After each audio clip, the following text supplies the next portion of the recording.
بسم اللہ الرحمن الرحیم۔ سورہ الاحزاب ترتیب کے اعتبار سے 33ویں سورہ ہے۔ یہ مدینہ منورہ میں 5 ہجری میں نازل ہوئی۔ اس سورہ میں غزوہ احزاب، غزوہ بنو قریظہ، سیدہ زینب سے رسول اللہ صلی اللہ علیہ وسلم کا نکاح اور ازواج مطہرات کے حوالے سے کچھ خصوصی احکام ہیں، نیز تمام مسلم خواتین کے حجاب کے احکام بھی بیان کیے گئے۔ سورہ کے آغاز میں عرب کی ایک رسم کا خاتمہ کرنے کے لیے رسول اللہ صلی اللہ علیہ وسلم اور مومنین کے باہمی تعلق پر مبنی آیات ہیں۔ زید بن حارثہ رسول اللہ صلی اللہ علیہ وسلم کے منہ بولے بیٹے تھے، لوگ انہیں زید بن محمد کہتے تھے۔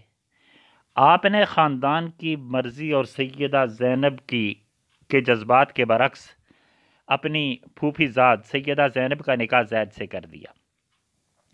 زید آزاد کردہ غلام تھے اور سیدہ زینب عالی نسب، ان میں ہم آہنگی نہ ہو سکی اور نوبت طلاق تک جا پہنچی۔ ایک طرف رسول اللہ صلی اللہ علیہ وسلم کو یہ احساس تھا کہ ان کی وجہ سے زینب کو ان کی پسند کا شوہر نہ مل پایا، دوسری طرف منہ بولے رشتوں کے باعث جس بدتمیزی اور بے حیائی کا فروغ ہونے نیز حقداروں کے حق غصب ہونے کا امکان تھا، اس کے پیش نظر اس کا کوئی مداوع ہونا ضروری تھا۔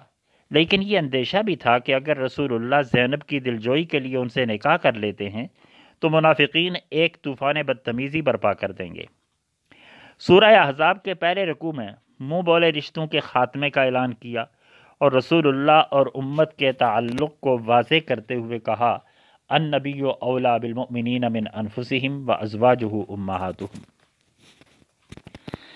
اگلے 2 رکوع غزوہ احزاب اور معرکہ بنو قریظہ کے ساتھ مختص ہیں۔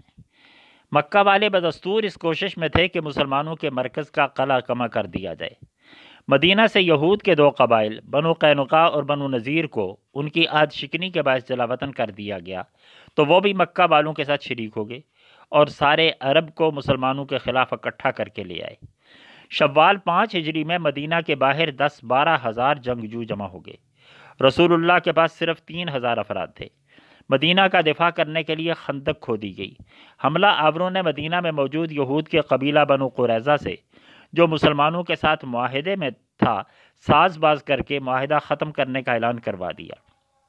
دوسری طرف مدینہ کے اندر منافقین کو امید ہونے لگی کہ اب ان کا کھویا ہوا اقتدار انہیں واپس مل جائے گا، وہ بھی ہر قسم کی ریشہ دوانیوں میں شریک ہو گئے۔ محاصرے کو 25 دن ہو گئے تھے کہ ایک روز شدید آندھی، بارش، طوفان اور سردی نے نیز غذا اور پانی کی کافی رسد نہ ہونے کے باعث ابو سفیان نے حوصلہ ہار کر واپسی کی راہ لی، اور اس کے بعد رسول اللہ صلی اللہ علیہ وسلم نے اعلان فرما دیا کہ اب وہ نہیں، ہم اقدامی جنگ کریں گے۔ اس سے فارغ ہوتے ہی آپ نے بنو قریظہ کا محاصرہ کر لیا۔ 2-3 ہفتوں کے اندر ہی انہوں نے اس شرط پر کہ قبیلہ اوس کے سردار سعد بن معاذ ان کے بارے میں جو فیصلہ کرے انہیں منظور ہوگا۔ حضرت سعد بن معاذ نے ان کے بارے میں وہی فیصلہ کیا جو تورات میں بدعہدی کرنے والوں کے لیے الوہی حکم تھا کہ لڑاکا مرد قتل کر دیے جائیں، عورتوں اور بچوں کو قیدی بنا لیا جائے۔ سورہ احزاب میں ان دونوں غزوات کے دوران مختلف فریقوں کے طرز عمل پر تبصرہ کیا گیا۔ اس کے بعد ازواج مطہرات کو بتایا گیا کہ ان کی حیثیت عام مسلم خواتین کی سی نہیں ہے، بلکہ وہ امت کی مائیں اور تمام مسلم خواتین کے لیے نمونہ اور مثال ہیں۔